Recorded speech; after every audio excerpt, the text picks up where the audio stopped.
Bonjour tout le monde, aujourd'hui je voulais vous raconter comment j'ai appris le français.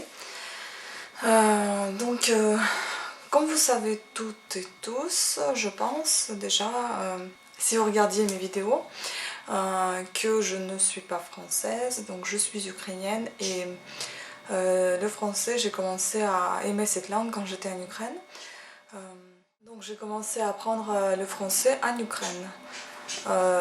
Dans ma ville, il y avait l'Alliance française, donc je me suis inscrite au cours de la langue française et j'ai commencé à les suivre à l'Alliance française. Je les suivais pendant quelques temps. Ensuite, il y avait un programme Filles au Père qui était proposé dans notre institut de l'Alliance française. Et moi, j'étais choisie par une famille pour venir en France, garder les enfants et puis apprendre le français en même temps. Donc j'étais l'une des premières à partir alors que je ne pensais pas du tout que je serais la première parce que je n'étais pas la meilleure de classe, voilà. Donc c'est pour vous donner un petit peu la motivation, si vous n'êtes pas la première ou le premier de classe, ça veut rien dire, hein. Franchement, après vous apprenez très bien la langue sans aucun problème.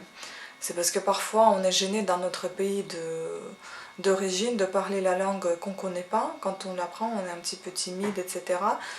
Donc moi j'étais gênée dans la classe parce qu'il y en avait d'autres filles et garçons qui parlaient mieux que moi. Donc voilà, je ne pouvais pas m'ouvrir comme il fallait le faire en apprenant une langue. Donc ça m'a déclenché encore une forte envie d'apprendre, de continuer d'avancer quand j'ai su que j'étais choisie pour venir en France. Certes, je n'étais pas choisie pour venir dans un meilleur des quartiers, mais bon, c'est pas grave, ça a commencé où ça a commencé. En tout cas, j'avais une super bonne famille qui était très gentille avec moi. J'ai gardé 3 enfants, 3 garçons qui sont très cool, on est toujours en contact. Et donc, justement, pour vous dire, grâce aux enfants, on apprend très très vite le français. Donc moi, je suis...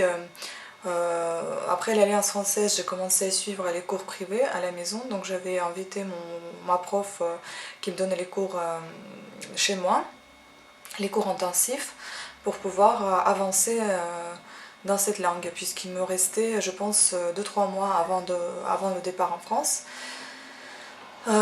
Donc je suivais les cours, ensuite je suis arrivée en France et pour vous dire honnêtement j'avais du mal parce que quand j'apprenais le français dans mon pays d'origine, forcément la prof et puis les autres élèves n'avaient pas l'accent français, donc ils avaient forcément un accent un petit peu russe, enfin ukrainien, voilà, et ça n'améliorait pas les choses.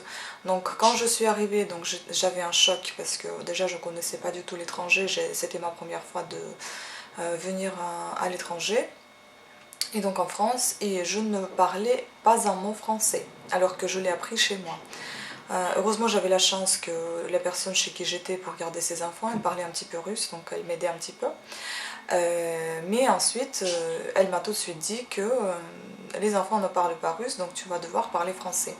Et là c'était un deuxième choc parce que bon, moi, je savais quand même que je devais parler français, mais je ne sais pas à quoi j'espérais, mais voilà, donc j'étais un petit peu choquée, un petit peu gênée, stressée, enfin bref. Et donc avec les enfants, ça a commencé tout petit à petit, j'ai commencé à leur parler, enfin ils commençaient à me parler déjà eux, ensuite bon, et je suppose qu'ils se moquaient un petit peu aussi. Après j'ai commencé à leur lire des histoires, etc. Je suivais les cours dans une école de français, école des Roches, au Père-Lachaise, et j'étais au cours des débutants. Parce qu'il fallait en fait, pour commencer, il fallait passer un test pour voir à quel niveau vous êtes pour pouvoir vous inscrire dans un des groupes. Donc j'étais inscrite au groupe débutant, j'avais une super prof et j'ai commencé très vite à monter de niveau parce que justement je pense que j'étais dans ce bain du pays, donc où tout le monde parlait que le français. J'étais au cours de français, j'étais dans une famille française, donc j'étais tout le temps obligée de parler la langue du pays.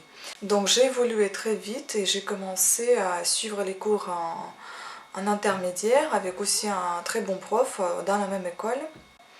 Ensuite j'ai changé d'école comme c'était un petit peu cher, donc j'ai chargé pour une autre école France Langue. J'ai suivi un petit peu les cours là-bas et j'ai rechangé pour...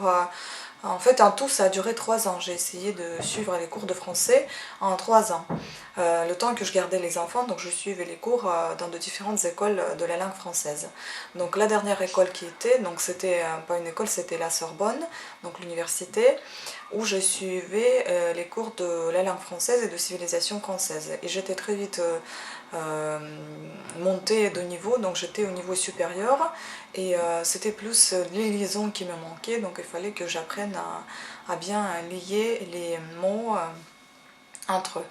Voilà, c'était plus ça qui était mal travaillé. Et puis la civilisation, donc c'était très intéressant, j'adorais être à la Sorbonne et de suivre les cours là-bas. Donc voilà, c'était tout le temps les écoles de la langue française. Ensuite, j'écoutais beaucoup la musique française, j'adorais Garou, j'étais même à son concert. Je suis désolée pour les hurlements de mes voisins. C'est pas possible. Donc après, j'écoutais la musique, je regardais beaucoup la télé, je discutais beaucoup avec les gens du groupe en cours. Voilà, et ensuite, c'était en 2001 que je suis arrivée. En 2005, j'ai commencé à apprendre l'italien. Je n'étais pas du tout très très bonne déjà en français pour pouvoir apprendre l'italien, mais j'ai commencé parce que j'ai commencé à apprécier cette langue aussi.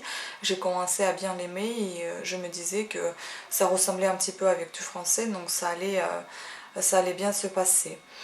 Donc ça ne m'empêchait pas d'apprendre deux langues en même temps.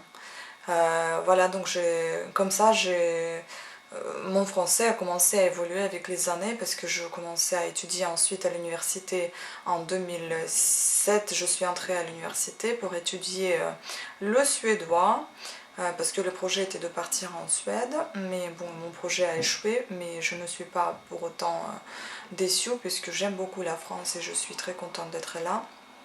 Donc voilà, j'ai commencé à suivre les cours de suédois en français.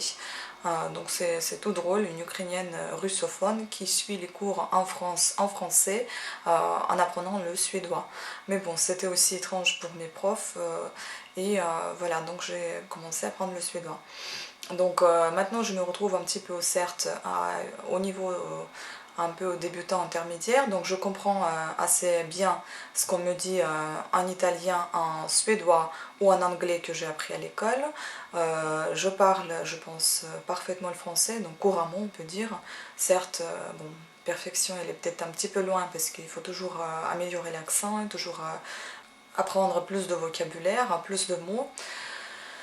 Et voilà, donc on n'atteindra jamais la perfection, personne n'est parfait, mais j'aime beaucoup ce que je suis en train de faire, j'aime beaucoup mon évolution en français et je n'arrête pas d'évoluer parce que je continue de lire la littérature française en français. Ça peut être, bon, c'est pas forcément les écrivains français, ça peut être les écrivains suédois ou autres, ou anglais.